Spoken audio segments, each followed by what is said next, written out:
4 minutes after the hour. First of all, welcome to everyone. Thank you very much for joining us on this presentation, exploring and talking about how Microsoft Business Intelligence tools and technologies allow us to provide solutions that would serve our business. This webinar is sponsored by InfoMagnus and New Horizons. It's a partnership that our two companies have started. New Horizons has been, for a long time, providing computer-based training for enterprises and corporations, and we are very proud at InfoMagnus to be partnering with them to combine our consulting services and solution type of approach to the picture. The presenters today are two people, myself, Kaveh Mahjoub, and Sherry Oliver. Both of us are from InfoMagnus. I've spent the last 25 years in the industry working on really around providing solutions for businesses, especially in the business intelligence world. And we hope that we can share some of our knowledge with you and our background and hopefully some of the lessons learned over the years. And if additional information needed, we'll be happy to speak to you. Very quickly on InfoMagnus, the focus that we provide is around BI, business intelligence, application development, and collaboration solutions. And we do a hybrid model of onshore and offshore in order to serve our customers. As I mentioned, the key offering that we started working with is the partnership with New Horizons, and we really believe the combination of these two companies will provide a very strong set of solutions for our customers. As it relates to that, the way we envision working together is that whenever we get engaged with a customer, chances are that not only you need to have solutions, but also you need to have expertise in your organization. And New Horizons is the one who will provide that training of the expertise while we provide the solution sets. Moving on to the presentation itself, really a key part of providing any kind of a business solution is to make the end users, the business users, empower them to work with the system. The days of us in the technology world that we will go ahead and develop solutions and then hand it over to the users, and every time they wanted to make a change, they have to come back to us for us to make the changes over. More and more end users, business users, are looking for ways to have some level of control over what they can do with these types of business solutions in order to expedite the process of first getting the results and also modifying and fitting the information in the way they want to view, review, and share and publish the information. As it relates to that, interestingly enough, a lot of you today already own the technologies that could give you that empowerment, the technologies that could provide you that end user type of solution set. And that's because a lot of you own Microsoft-based technologies, and SharePoint on top of that list is very interesting. SharePoint in most companies is really used as a file management system, but it's a lot more powerful than that. In this discussion today, in this presentation today, we will demonstrate examples of how SharePoint could be used in order to publish information output, information that are analytical type of output in forms of reports and dashboards, and be shared with the entire organization or parts of the organization. The key is that you will have one version of the truth by doing it this way, rather than each individual on his own desktop or perhaps somewhere on the cloud have their own versions of the Excel sitting around. By using SharePoint and managing that, we are able to share information one way and one type. The nice thing is you already own it in most cases. As it relates to the self-service business intelligence that we started talking about, the users would like to be able to work with that. In today's world, we don't just live on our desktops or laptops. We also live in our mobile devices. We also expect to get information from all of those in our fingertips and be able to make modifications. The key technologies of Microsoft we will be using in this presentation, or in general, in order to provide you these solutions, are Microsoft SQL Server, Microsoft SharePoint, and also a variety of different types of business intelligence type of solutions around that. Having said that, the work that we do is not limited to just the Microsoft-based technology. We certainly are able to use other tools and technologies in order to do the visualization. But on the top of the list, what we are talking about today is Microsoft BI, again, because in most cases you have that technology available to you.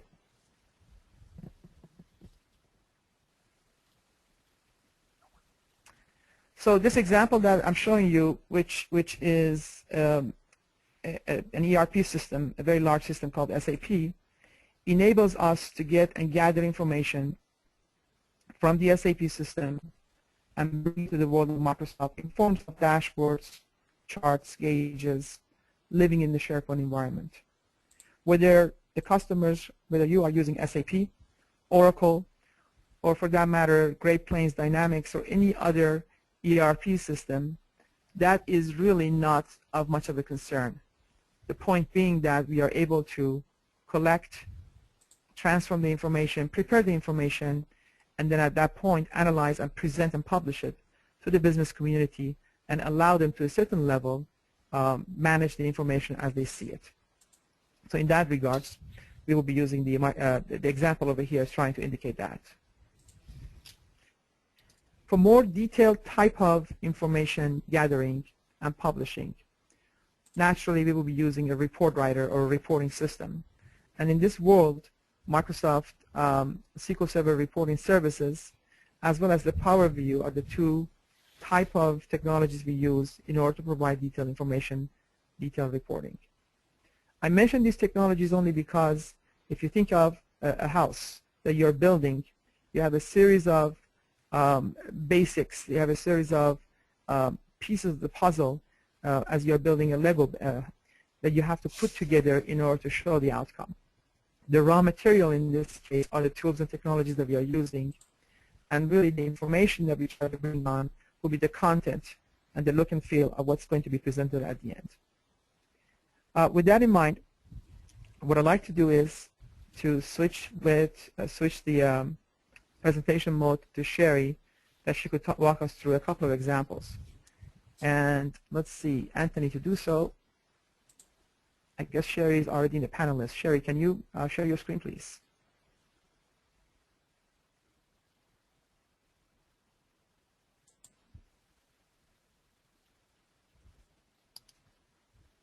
Kaveh?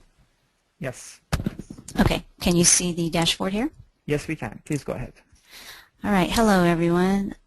I want to start with a Power Pivot dashboard that was built in Excel 2013. And the data in this dashboard is surrounded around sales performance. And if you look at the content of the dashboard, we have in the center basically 4 reports. The first one is budget versus actual, and then you have your year-over-year comparisons. And we have the revenue by market, as well as the top 4 performers for sales representatives and partners. And the way that this dashboard is laid out is that surrounding the reports are what are called slicers. And what slicers allow you to do is to filter the data and to interact with the data and slice it and dice it based on these particular topics. So you can look at it by product or by market, sales manager or sales representative.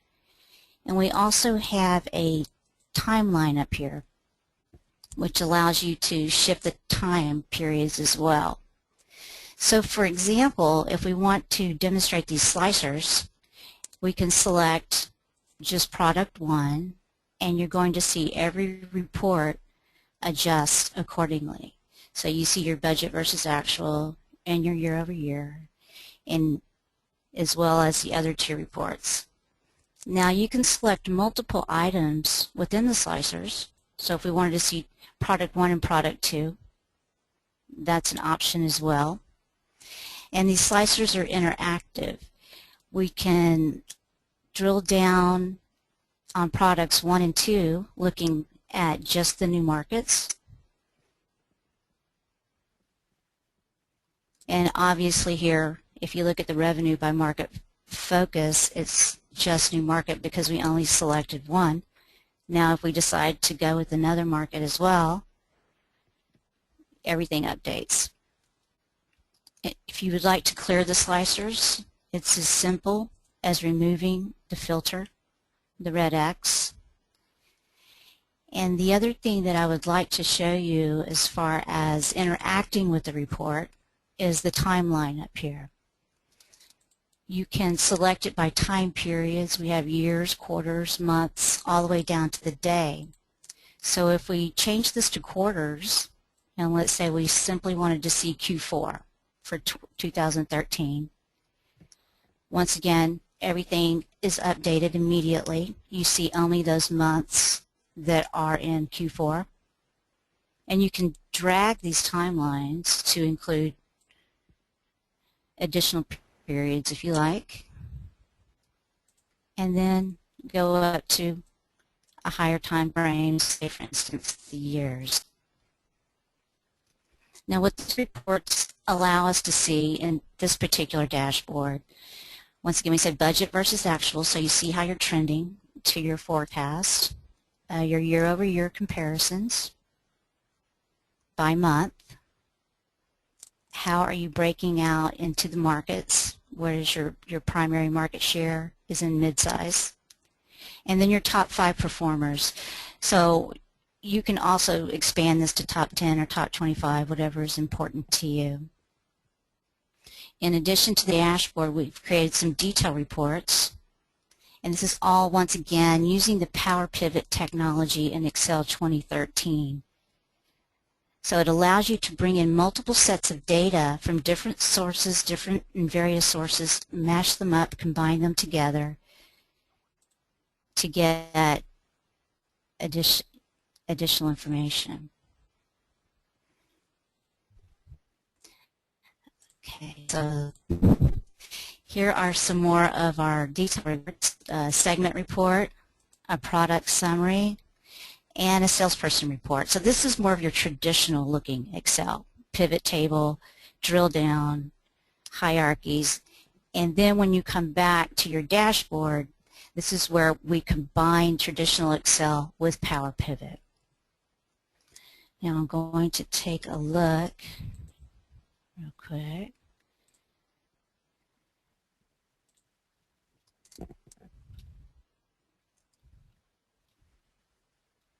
Once again, our slicers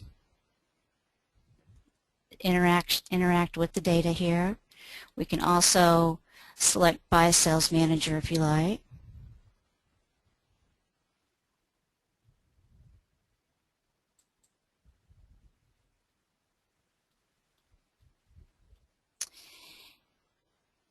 Sherry? And yes. Sherry, so let me just add a couple points over here. What I would like to do over here is this. Typically when we engage in a business intelligence project, when we engage in the BI project, we know that the customers, that the end users, the business users are looking at a variety of different types of information. When we look at a dashboard like this, it's important to understand this information may be coming from multiple places. For example, your budget versus actual. Most organizations have some sort of a budgeting system, but a lot of companies don't. A lot of companies perhaps still use Excel. In fact, over 90% of enterprises use Excel for budgeting purposes. So in the case of a budget versus actual, what we are doing over here is we are really combining the budgeting information that comes either from an Excel file or Excel files, or perhaps from another system, together with the actual information that is coming from a general ledger system. And that GL system could belong to one of the ERPs that are most commonly used. You may be using, as I mentioned earlier, in an SAP type of environment, or an Oracle, or more specialized type of ERP systems that are used for the for manufacturing or the banking industry or the retail industry, and etc. So the trick being that that one piece, the budget versus actual, is actually bringing in information from those two systems in a way that the end users, the business users, are not even have to worry about the fact that they are looking at multiple systems. They are looking at the data points in this case. And as you get to the revenue by market focus, that information, in fact, what the piece that you see over here is we did a version of this for a client of ours, and they were using Salesforce.com, combination of Salesforce.com for managing their prospects and leads, and for that matter, even deals that get closed on the revenue form. So we could see that information by sales rep and etc. Combining that information together with their ERP system, which in their case would happen to be a Great Plains system. So my point is, you're looking at 4 different components over here, 4 different information display over here: budget versus actual, year over year, revenue by market focus, and top performance. But indeed, that information is coming from multiple places. Furthermore, when you look at what the concept of the slicers are, the ones that Sherry referred to, on the left side you have products and markets, on the right side you have sales managers and sales rep. In your organization, those slices may be different, but generally speaking, in most businesses, you have such slicers. You have 2, 3, 4, 5, 6 of these that you would like to be able to slice and dice that information in different formats. Look at it by regions. Look at it by customer type. Look at it by the type of transactions you're processing and the type of products you're selling and salespeople and etc. and the partners for that matter.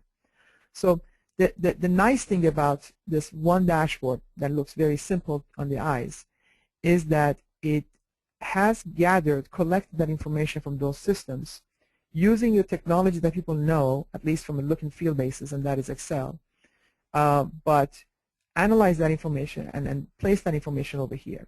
I'm not sure how much of a technology background the audience has, but let me give you one example.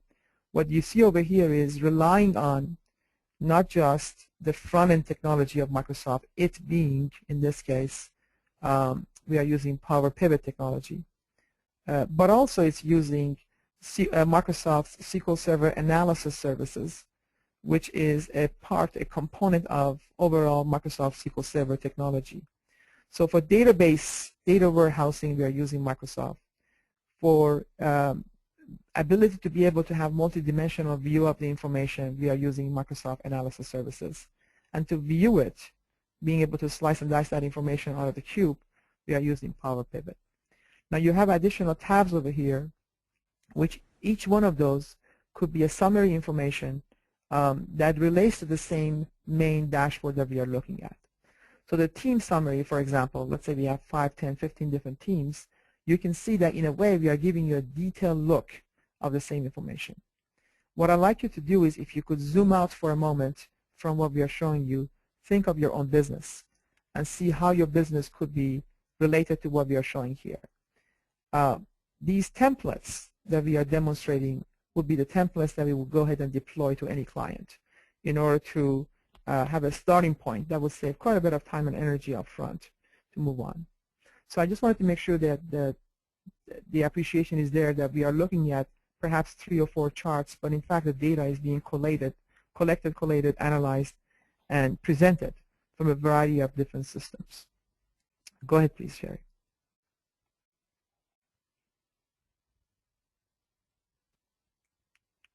Sherry? Thank you, Kami. Yes, thank you. That was excellent summary. I appreciate that. Now the SharePoint piece of it, I am trying to bring up. And we will open our dashboard in SharePoint. And as Kaveh said, SharePoint is a place where people upload and share information. And what we have is another dashboard here that I will be showing you shortly. And it is made up of a scorecard that contains some key performance indicators on financial performance. And just one moment, I apologize for the wait. In a way, we are proving to you this is a real software demonstration, not slideware. as we go through this process. Yes, it is running on a virtual machine, and this is SharePoint. And as Kaveh said, we are pulling the data from an analysis server services cube, and it is spinning. But as we look at this dashboard, you will notice that there are different components. We have our scorecard with the metrics included in it, and we have indicators that will show you how you're doing visually, red, yellow, green. Are you on target? Are you in the warning zone? Or are you doing better than expected? So can you see the dashboard, Kaveh? My assumption is everyone can see the dashboard now. So as I mentioned, we have a scorecard here in the middle, which contains key performance indicators, sales, expenses, and income. And in the first column, you have your actual results from operations. And then the next column is your target, which would be equivalent to your budget or your goal or your forecast. And then next to that, you have your indicator. As I mentioned, the red, yellow, or green, and the percentage of where you're at versus your target, your actual versus your target. Now, these indicators are configurable by the client. However you want to set them up, if you think 10% is an acceptable level, then set it at 10%, or you can tighten that up. For instance, maybe if you're 2% within, then that's good, and everything below that turns red. The point being, you control that. It's up to the user to decide. Now, the other items on this dashboard, we have two filters, and we have year and region, and what this will do is update all of the data on the dashboard, just like with the slicers in Performance Point. So if we select 2009, you saw all of the numbers update right there. The indicators updated as well. We can also slice and dice by region. We can select multiple ones just as we did in Power Pivot. And you see the scorecard updated. You can also, it's up to you, the filters that you want to use. Kaveh had mentioned the dimensions and the concepts. So if you have another concept that you're interested in, you can create a filter on that, and it will update all of your reports. Now, the purpose of this scorecard is to give you a snapshot. Immediately you can see how are you doing, just at a glance. But that's usually not enough information, so we've created some supporting detail for these numbers. And by clicking on that KPI, it brought up two additional reports. And to the right, we have a pie chart. And what that is showing you are sales, the percentage of sales by product. So you see what made up our 340,000 of actual sales. You can hover over the chart, and it's going to give you the values. If you don't want to look at it in a pie chart, you can change the visualization simply by right-clicking and say, show it to me as a bar, and it will immediately update your visualization. We also have a product by sales over time, so you can look at how you're trending by product for a month. And go ahead. Could you stay right here for a second? Sure.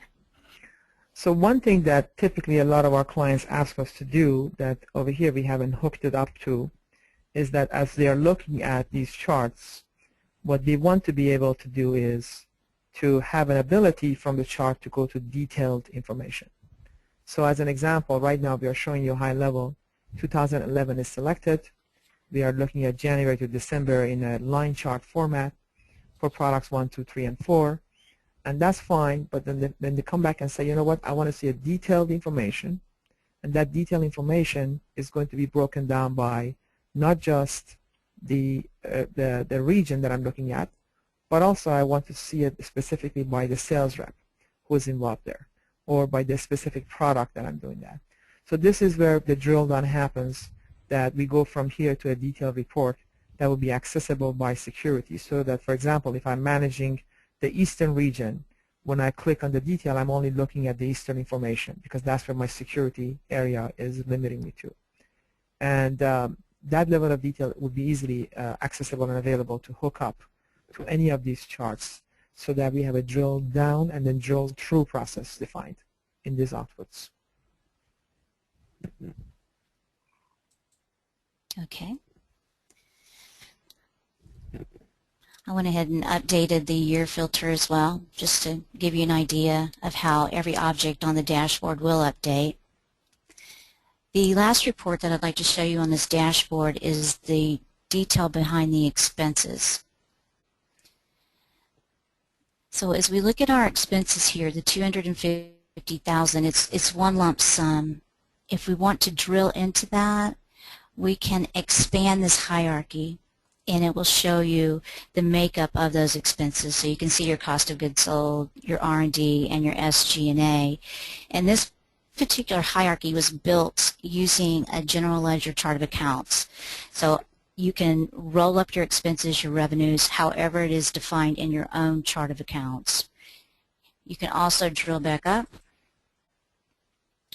and then the bar chart at the bottom is another way to represent data over time. We have all of our expenses as a bar, so you can see where most of your money is being spent. Naturally, it's cost of goods sold.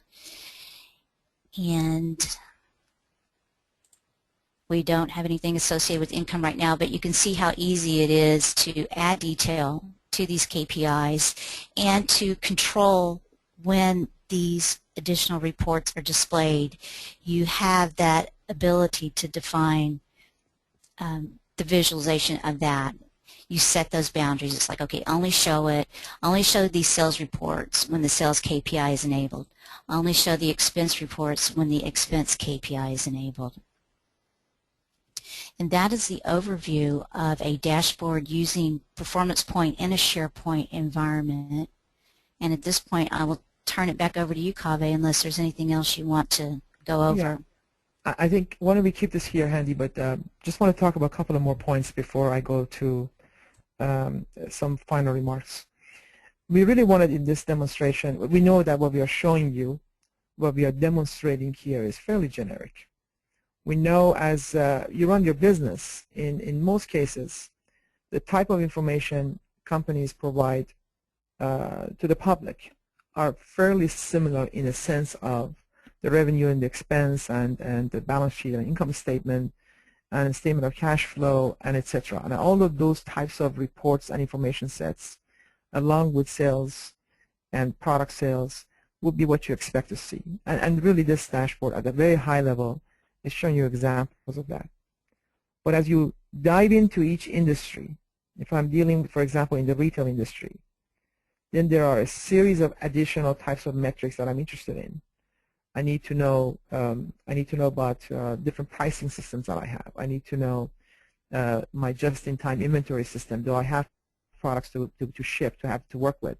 And those types of information would come from different systems, but need to be quickly available to the management as they're running their business. If I'm dealing with the banking industry, I'm more concerned about deposits. I'm more concerned about the overall capital that I have in the bank, and I'm managing that. I'm concerned about the loans that I'm giving out, the credit lines that I'm giving out. I'm interested in making sure that the percentage of my bad loans are managed, and as they are going to be more and more of concern, then I need to worry about different ways of being alarmed and concerned about, whether I'm using some of the newer laws in the nation or some sort of a Basel type of a reporting mechanism. Then if I'm dealing with the marketing world, really I'm looking for the whole customer life cycle. If I'm working on the marketing side, I would like to know about when the campaigns start, when the leads get generated, when opportunities are made, the deals are consumed, and the follow-up. And finally, if the customer is leaving us in a churn mechanism.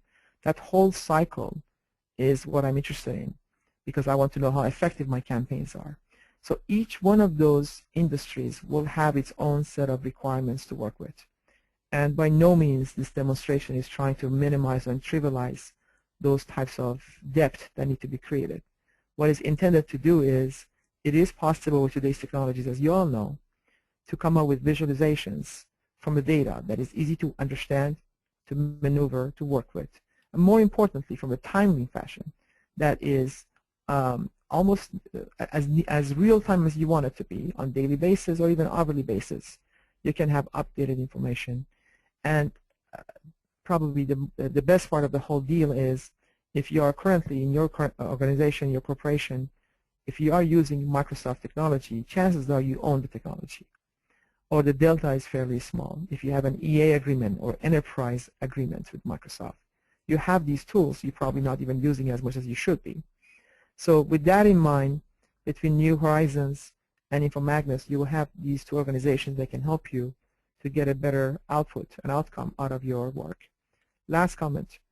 Whenever we get engaged with a company to help them, the most important part up front is to understand the direction that the project is going to take us, the strategy around it. What are we trying to do? Whom are we trying to serve?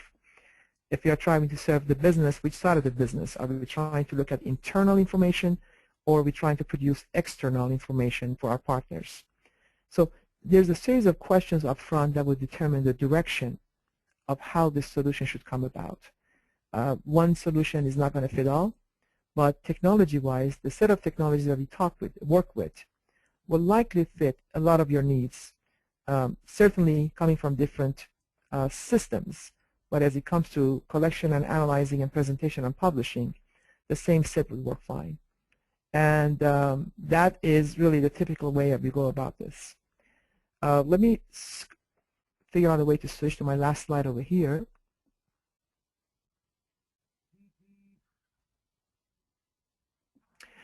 Well, the last slide that I cannot switch to right now is really about the fact that between the education and consulting that the two companies are providing, that's the way we try to get engaged with you. And as it relates to that, if you have any questions, we'll be happy to address them now. And as a follow-up, your account executive at New Horizon will be following up to collect information and perhaps see if there's a need for us to do a face-to-face or over the internet meeting, one-on-one basis, and see how we can be of assistance. So let me open it up to questions and see if there are any questions there.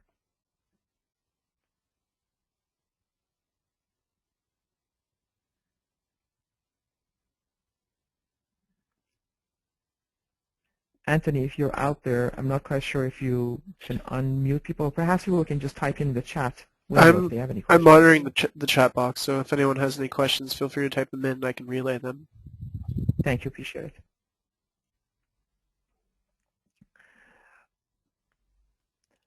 If questions come up later, please feel free to communicate them to us via your account executives, and we'll be happy to have conversations with you. You are from Southern California. We are actually headquartered in SoCal, so it's very easy for us to get engaged with you at the time. Again, teaming up with the New Horizon folks.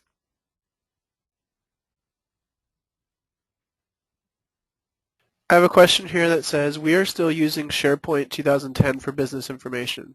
What's the advantage of switching to SharePoint 2013? Sherry, you want to start with one to go with that? Okay, so let me go ahead and address that. So I think the real question is going to be the benefits you're going to get from one versus the other. One of the benefits you get with the SharePoint 2013 is in terms of the publishing of the information, in terms of the ability for us to manage the information, it's a lot more powerful. And the whole integration that exists between the Power Pivot, from our perspective, from Power Pivot and ability of the use of Power View together combined with SharePoint becomes more powerful. So we like it because of that, although everything that we just showed you could also be more or less duplicated in 2010 environment. So that is not a must-have, it's a nice-to-have if you have it. I have another question saying, can I see the cube window you have open? I have to concur with Kaveh on the Power View piece. Go ahead. What did you say, Sherry? I was agreeing with you as far as the Power View features in 2013. They're really, really nice, and that adds a lot to the visualization. One last comment on the visualization. If you're serving your business, if we are serving our clients, our business clients, the data visualization is really huge. The assumption always is that we are providing the accurate data. We are figuring out a way to get the information out and present that.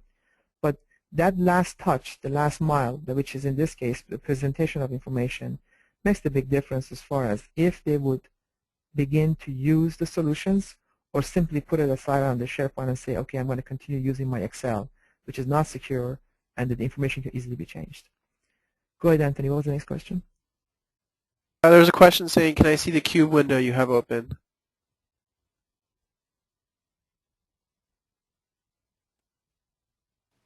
You would like to see the cube? Yes. Was that the question? Yes.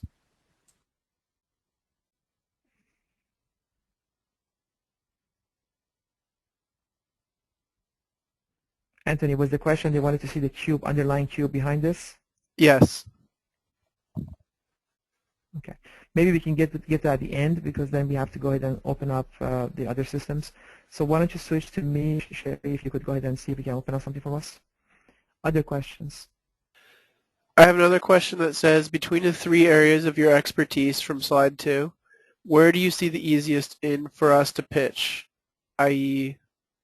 business exam, BI? I think I'm assuming that this question is coming from the folks on New Horizons. The way I would approach this is that at the end of the day, we try to provide solutions to the businesses, and technology is nothing but to serve that. If you think of a technology as a vehicle to get you there, that ultimate goal is to provide solutions. Solutions in the business side nowadays have to be across multiple channels. It has to be based on your desktop and the laptop and the mobile devices. So the mobility is a big part of this. Whatever we just showed you, demonstrated over here, it also needs to be able to be deployed in the mobile devices, or else the management level is not going to touch it. So I think the targeting around business intelligence and mobility combined solution is the area that we can talk more offline as well. I have a question that says, can this data be fed real-time from a CRM or ERP system? So over the last probably 12, 14 years, I've been to numerous projects where this question has come up. And the way I would answer is this. The answer is yes, with a caveat. In terms of dashboarding, the time that you really want to have real-time dashboard is if you're in the e-commerce business, because that's when you have millions of transactions taking place all the time, or even perhaps in certain areas of banking industry. But in general, the ERP systems and the CRP systems, most enterprises tend to want to do update to the warehouse so that we could use that information and summarize it every X hours or every 24 hours. Now, that's the general answer. The specific answer is we could always run reports, and those reports will be live against the data if that's what's needed, but we would limit the type of reports you could run based on the fact that it's going to tax the transactional system. It's going to have a hit on the transactional system, and you go directly against that. That's just by nature of the process. And whom can run it, right? So yes, you can, especially in the reporting side, and those reports can be summarized and displayed in the dashboard, almost a KPI concept. I would advise that in most cases, though, you want to be very careful with that because of the performance hits, and see if that could be done in some sort of a near real time, maybe every 15, 20 minutes, every hour, something like that.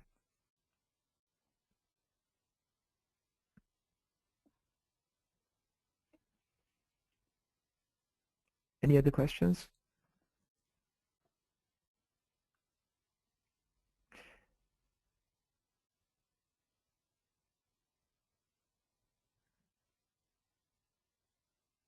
Anthony? That's everything I have right now. I know that someone was looking to see the cube window that you guys were opening up.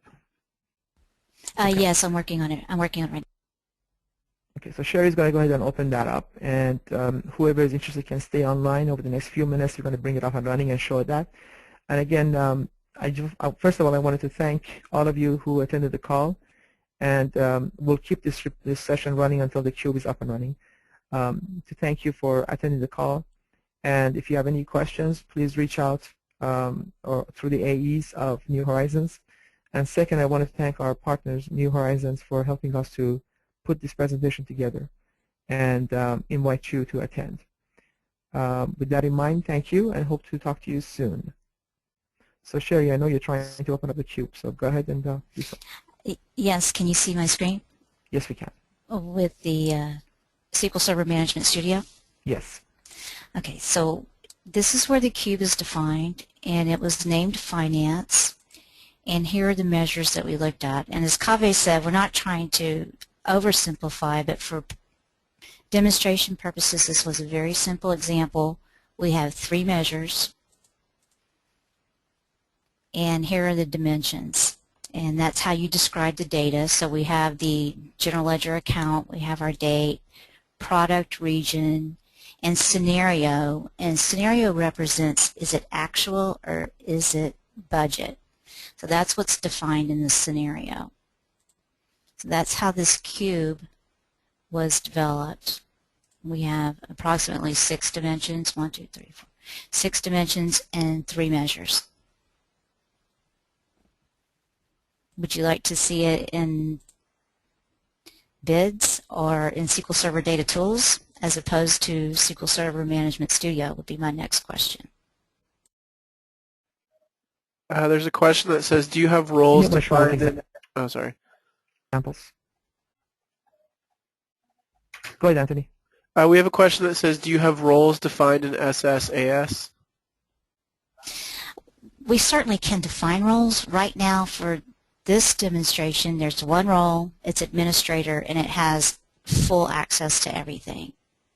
But I have used roles, you can use roles to limit the perspective that people see. You can create perspectives, and anyone that's assigned to that role only sees that perspective. For instance, if you have a user in the East region and you don't want them seeing anyone else's data, then you lock down that role for that region so that when they look at the data, they'll only see the East region.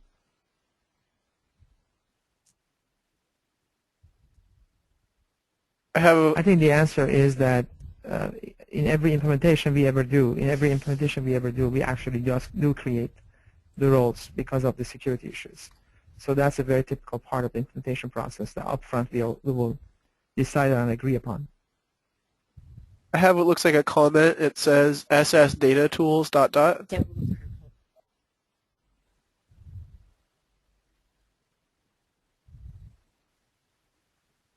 Hello?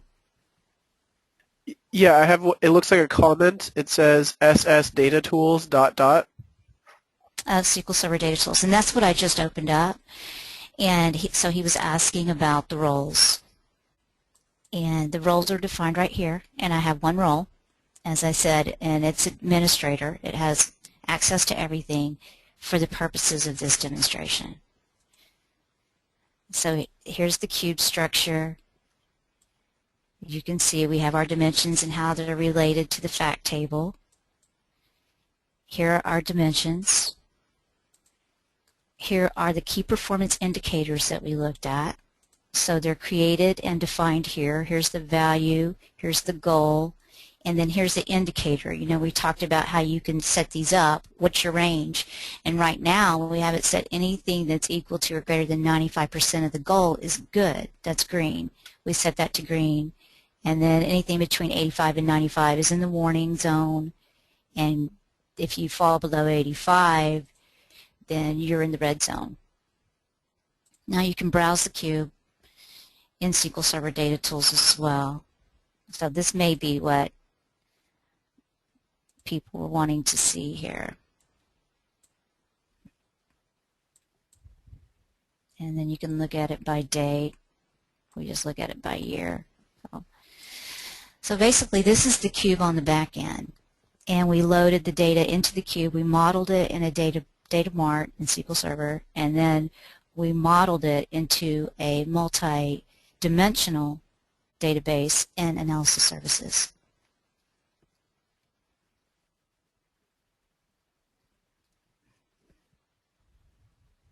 Are there any other questions about the backend and the cube and SQL Server data tool?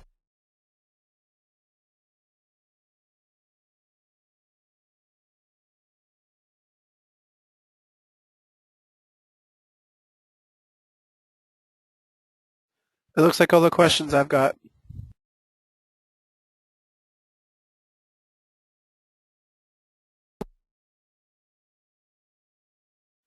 Okay, then I'll go ahead and stop Did you sharing say the that screen those and are all the turn this questions? back over to Kaveh. I think at this point, I again want to thank everyone on the call, and please feel free to reach out to your AE via them to us. They have my email address and phone number. We'll be happy to get on the phone with you directly and speak to you and understand more about, answer questions, but also more about the type of issues you have. We do have really experts around SharePoint in our staff that if you have a specific SharePoint question, we'll be happy to get them on the phone with you, and certainly around BI and mobility as well. So thank you very much for your time, and look forward to be talking to you soon.